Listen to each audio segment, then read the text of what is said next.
This conference will now be recorded. Welcome back to Live Talk with Dr. B. Hill. We are going to go over some graphs again today with Dr. Doug Smith and our guest Travis. So, if any of our guests would like to chat with us, they can go to the right-hand corner of the screen and do a chat up there and ask questions as we go along, and they will be more than glad to answer them. So, Dr. B. Yes, thank you very much, Chrissy, and welcome, Dr. Smith, and welcome, Travis. I am very happy that you all have decided to join us. Please feel free to ask questions or add comments. You have a little spot, just like Chrissy said to you, that you can use to type in what you'd like to hear about or any comment that you'd like to make. I would really appreciate that. It always adds things to our program when you are involved in what we're doing. And again, thank you so much. All right, so what I'm going to do is I'm going to turn the program over to Doug and Travis. And I'm going to sit very quietly, ha ha ha, in the background until I have something to say. Thank you guys. I appreciate y'all. Thank you, Dr. B. Travis, how are you today? Doing well, Doug. How about yourself, sir? Doing good, doing good.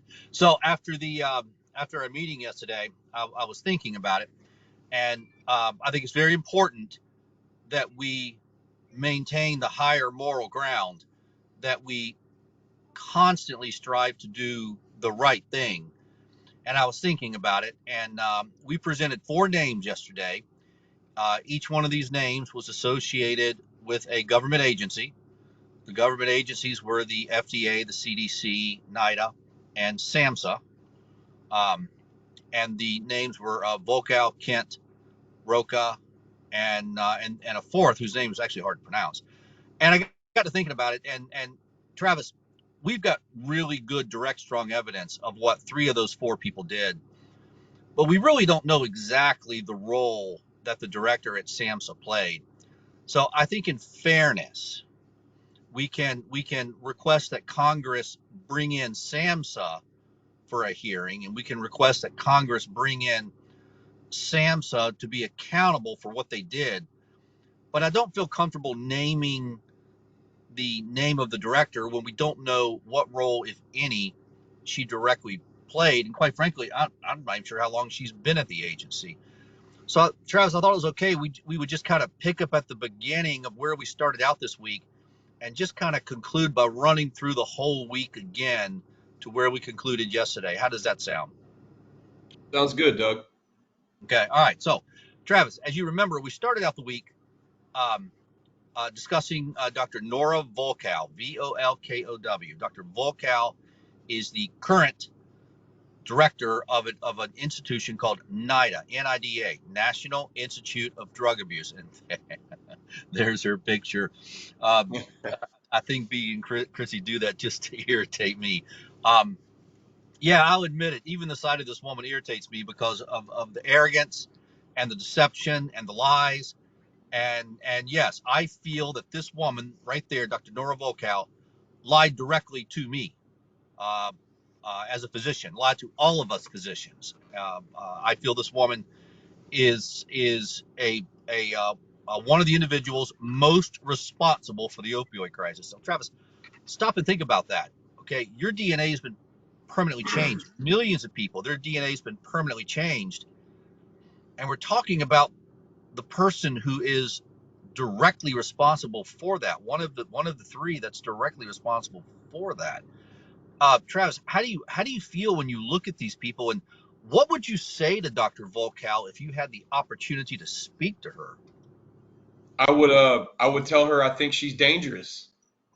One of the things I would say to her. The second thing I would say is, as a doctor, do you believe in science? Do you believe in the truth, or do you only believe in your theories? Because, as you said earlier, we have proof that what she's saying is not true.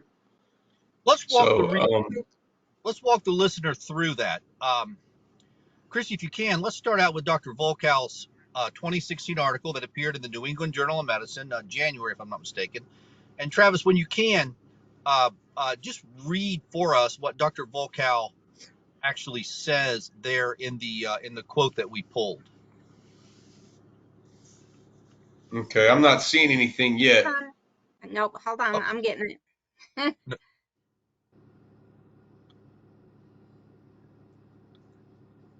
there it is. Can you read it? Not really.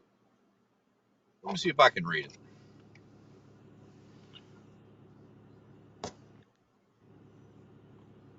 And I lost it.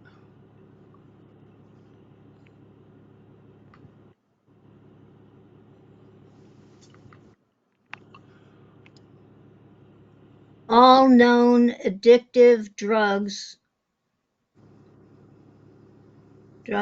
It's moving around. Activate. No, I mean, it's moving. I can't read it. Oh, all right. Anyway, Chrissy? what the All quote that known addictive drugs activate reward regions in the brain by causing sharp increases in the release of dopamine. now that's their big theory of the brain disease model of addiction. Okay, and that's what this article about is in the title of this article itself even irritates me. It's so arrogant. Advances in neurobiology. Come on, these people don't know what they're talking about. Anyway, so what Dr. Volkow is saying is that all addictive drugs, not some, not a few, but all addictive drugs, activate reward regions in the brain by causing sharp increases in dopamine. Uh, and that's an interesting theory. And there is some evidence of that with the amphetamines. There is some evidence of that with cocaine.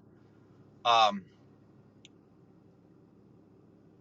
but she's including all addictive drugs, and in there she's including the opioids, although she doesn't actually say that. I wonder if she's actually hedging bets a little bit here.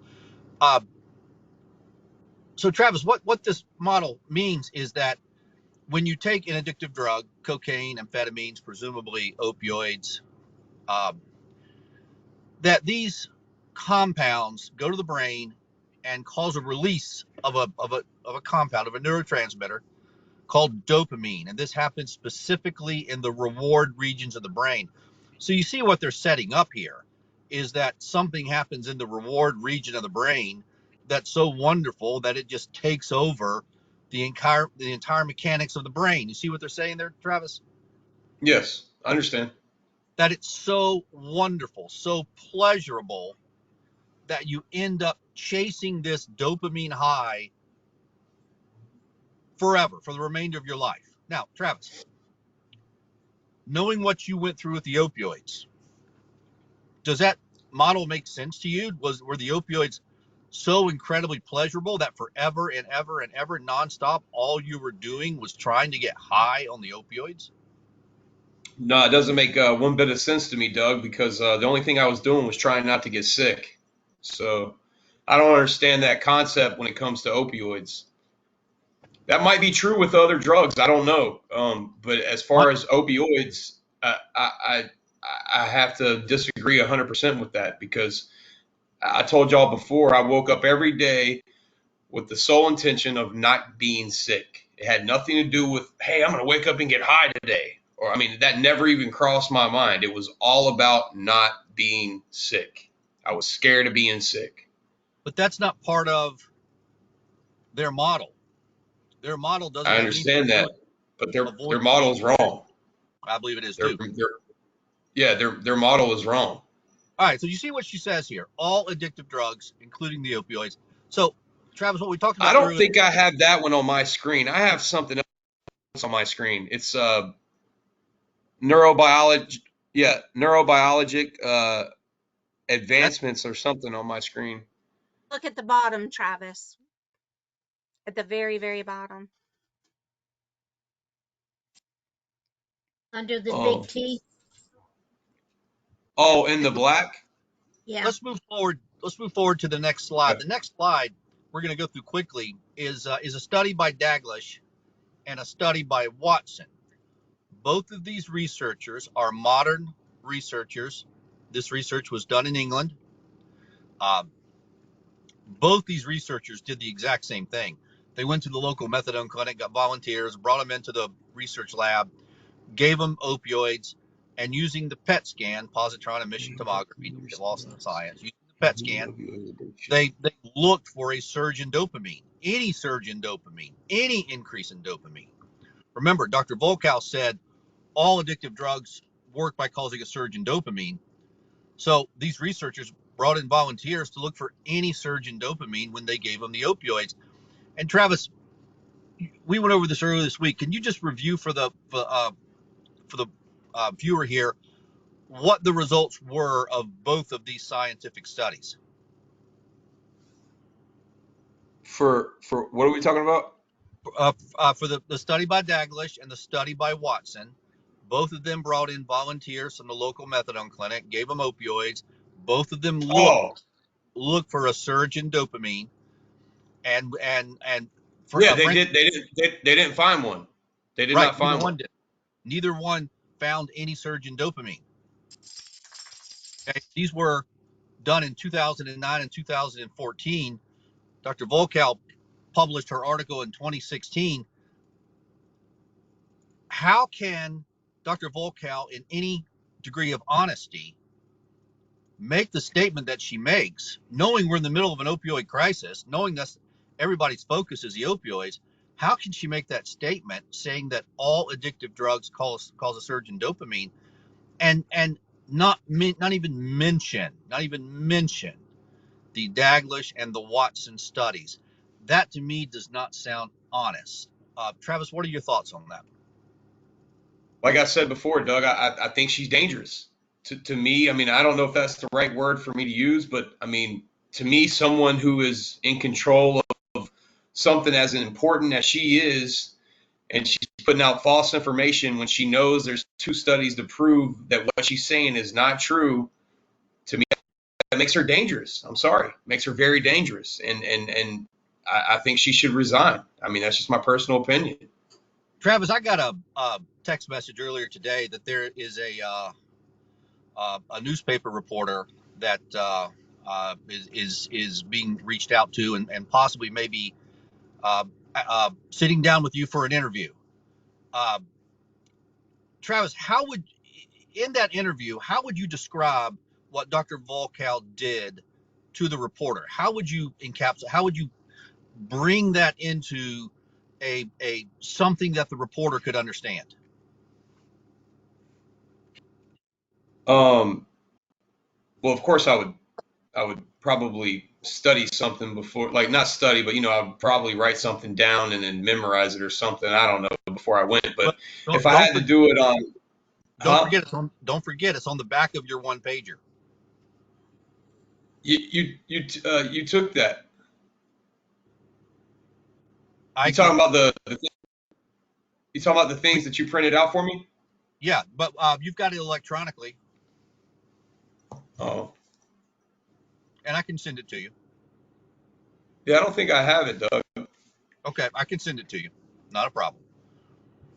But on the back it has Volkow, Daglish, and Watson. Yeah, I remember what it said. If I had to tell the reporter to make it make sense to him, yes. How would you describe it? I would describe it as her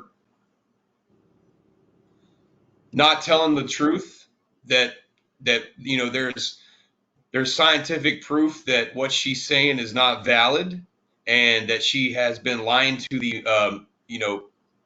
medical community. She's been lying to everyone else in the world, and it needs to come to a stop. I mean, she's responsible for my DNA being changed, my blood being poisoned. I mean, she's responsible for everybody else in the world that's going through that as well. She's responsible for it. She's the head of the snake, like I told you earlier. And, that's a big responsibility. So when you have that kind of big responsibility, it's your duty to put out all the facts, put out all the evidence. Even if you have a theory, if someone else can prove your theory is not, it's just that, it's only a theory, it's not valid, then, you need to take your responsibility seriously and say, all right, I had this theory, but it's not right. Here's the truth. Let me tell everybody the truth, because we found evidence and it's scientifically proven that here's the truth. And she's not doing that. She's, for whatever reason, she's continuing with her, fairy tale or whatever you want to call it. And, she's not coming with the facts here. And to me, that makes her very dangerous. And I think that, we should call upon Congress for her to resign. I mean, that's my personal opinion. So, Travis, you can see why I listed her as one of the 3 people most responsible for the opioid crisis. Yes. Let's move on to Dr. Rocha, Dr. Roberto Rocha. I believe we've got a picture there of Dr. Rocha that I've finally found this picture on the internet. Just so everybody knows, Rigoberto, there he is. Dr. Rigoberto Rocha is head of one of the divisions at the FDA. The FDA is divided into a number of divisions. The divisions are based around the type of drug or medicine that is being submitted to the FDA. So if you're submitting a drug for heart, that would go to the cardiology division. If you're submitting a drug for nerves, that would go to the neurology division. And specifically, what Dr. Rocha is in charge of is the division at the FDA called anesthesiology, addiction medicine, and pain medicine. Okay, that's what he is the director of. Now, as we have discussed, and as is one of our main points, the FDA pushed out the opioids many times. There are many different opioids that have been approved. But the FDA pushed out the opioids without doing a thorough evaluation for genetic damage.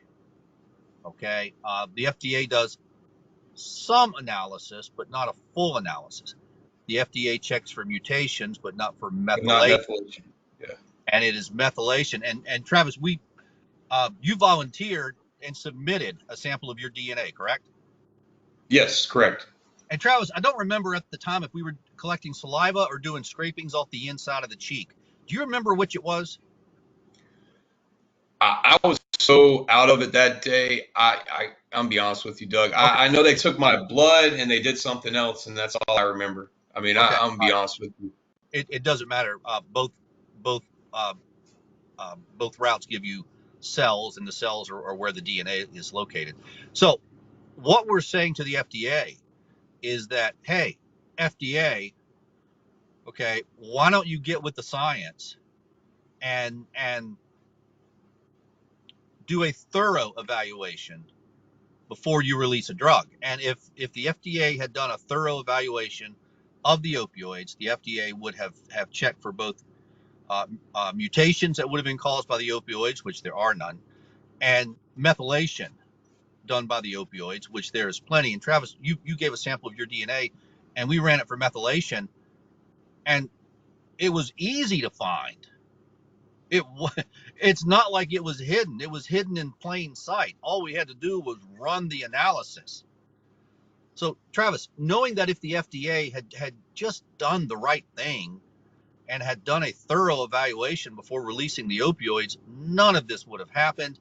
This wouldn't have happened to your life. This wouldn't have happened to your body. This wouldn't have happened to your DNA. This wouldn't have happened in your family. How do you, when you see a picture of Dr. Rocha there, and the man's paid $287,000 a year, how do you feel about that? I mean, the first thing is I'm angry. Kind of disgusted at the same time. Like how, again, it all goes back to one thing. I don't understand how this is allowed. I've told you this before, and I'll say it again. I don't understand how people just sit by and allow this to happen. They've got someone has to know this is happening. I mean, the facts are there. People are ignoring the facts. They're overseeing it. They're overlooking it. I'm not exactly sure what they're doing, but like I said earlier, all these people should resign.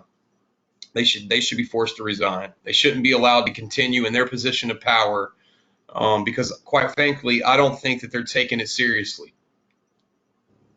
and I think they're dangerous. All of them. So in the few minutes we have left here, we have one more person we want to look at, and that's Dr. Charlotte Kent from the CDC, the Center for Disease Control. Dr. Kent is editor-in-chief of a weekly magazine called MMWR, Morbidity Mortality Weekly Report. Now, the Morbidity Mortality Weekly Report portrays itself as kind of the eyes and ears of the CDC. Okay, this publication presents itself as the cutting edge, the canary in the coal mine, the tripwire. Okay, they present themselves as what stands between us as citizens and horrendous health conditions. Okay, they're looking for outbreaks of salmonella, outbreaks of polio, outbreaks of foodborne illnesses, viruses, whatever, and they portray themselves as the experts. And yet, Travis, as we've discussed, we're looking at a massive epidemic of catastrophic cardiovascular deaths that we believe are the result of people being in opioid withdrawal and not being properly treated for the adrenaline toxicity. So, Chrissy, if we can, there's two graphics we'd like to bring up before we close today. One, of course, is the American Heart Association graph, and the other is Travis's blood work while he was in withdrawal. I believe we've called that catecholamine number 1. And so, Travis, this woman's job is she's editor-in-chief of this magazine that's supposed to be looking out for all of us. Okay, we're well past the 2 million mark of people that have died from a cardiovascular event, from a stroke, from a heart attack, from a ruptured aorta. People who died needlessly, and these were preventable deaths if only the medical establishment had recognized what was actually going on. And what really irritates me about Dr. Kent is we tracked her down and sent her the data that you're looking at right in front of you. Okay, let's make sure we got the right one there. That looks like the second one. That looks like catecholamine number 2. We want catecholamine number 1. And Travis, as you remember, 2 of your adrenalines were elevated. 13 out of 15 participants had at least 1 elevated adrenaline. These were just people who were somewhat chosen randomly and were all in opioid withdrawal. Travis, how can this woman look at the data and then do nothing? She did absolutely nothing. How can she do that? There it is. Maybe I mean, I look at maybe that. she didn't want. Well, there's only a couple of possibilities, Travis. Okay. Mhm. One of which is she's incompetent.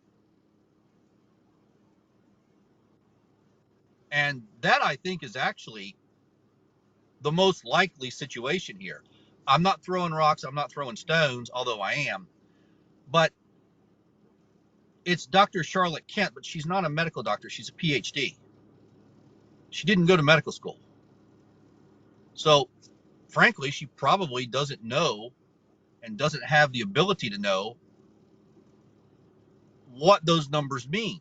So what in the world is the CDC doing, putting someone in the most sensitive position possible who isn't properly trained and doesn't know? And then even when we told her what this was, and we literally just begged her to publish this. We begged the CDC to publish what you see on the screen right there. We begged them to publish it. No. Told us to go find another publication. And you saw those emails, Travis. You saw what she said. Yeah, I saw it. She said, go find another publication. Travis,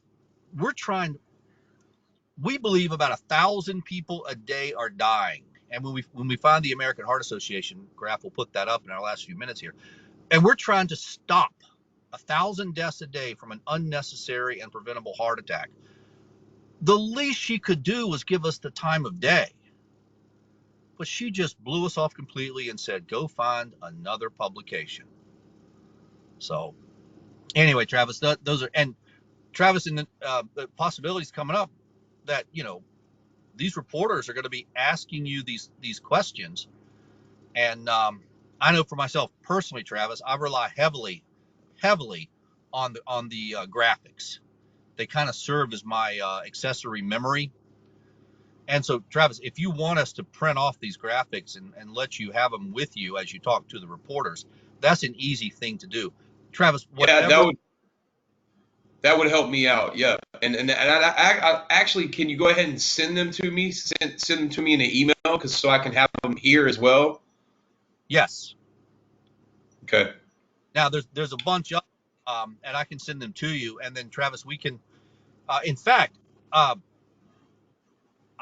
we only got a couple of minutes left here. Travis, I'm very open to the possibility of taking Monday and Tuesday next week and using them to go over all these slides with you in preparation for you talking to a reporter, if Dr. B would let us do that. Yeah, that'd be great, Doug. I appreciate that a lot. By the way, you see the American Heart Association graph right there, and you see the little upward turn there on the far right. That is what is known as an epidemic. There it is right there. Yeah. Where's the CDC? That's the one that represents 2 million deaths, correct? It's 2 million deaths if you extrapolate it out currently. It stops at 2019. So what we did was we took a ruler and took it out to 2022 and Right. said if nothing changes, there are 2 million people dead by the beginning of 2022. Looks like those numbers are holding up pretty accurately. And in fact, one of the slides that we're going to send you, Travis, is U.S. life expectancy has stalled because of cardiovascular deaths. Now, Yep. none of us are surprised by that, but the experts are sitting around scratching their heads going, gee, what's going on? And they're blaming COVID and the fact that people couldn't get to the cardiologist. But yet, we all know that this epidemic of cardiovascular death started well before COVID. So I will stop there. Travis, last word is yours. Uh, let us know what you think about talking to the reporter. Let us know what you want our people to know, and then Dr. B will hop on. And Doug, we have a caller who would like to get a copy of the media kit so she can go to her local media. Wow, thank you. Don't know who you are, but number one, thank you for listening to us, and number two, thank you for caring. That's exactly what we're hoping is going to happen here. Is that we'll create a spark and build a fire. B, I will get that to you, and you can get that to this person, correct? Yes, I can do that. How about that, Travis? Look, you're making an impact. Well, I think we all are, sir. It's not just me. It's all of us. We're working as a team, and so I don't want to take all the credit, but I feel like we're all doing this together, and it's something that we all need to do together. And I mean everybody, even the people that are watching us, even the viewers. Like, we all can work together, and we can get this done. We can make this happen. I'm a firm believer in a team effort, and this is bigger than all of us. So it's going to take all of us to make this really happen. I mean, that's just how I feel. I agree. So if we all stick together and do what we have to do, we're going to get the results that we want. We're going to take these people down and make them accountable for what they've done. And on that note, we have come to the end of our program. I hate to say that, and here comes Chrissy. And we'll let Chrissy take it away. Thank you so much for joining in with us today with Dr. B at Live Talk. And we are here every Monday through Thursday at 12:30 to 1. And thank you so much for the questions and the answers. And we hope to see you again.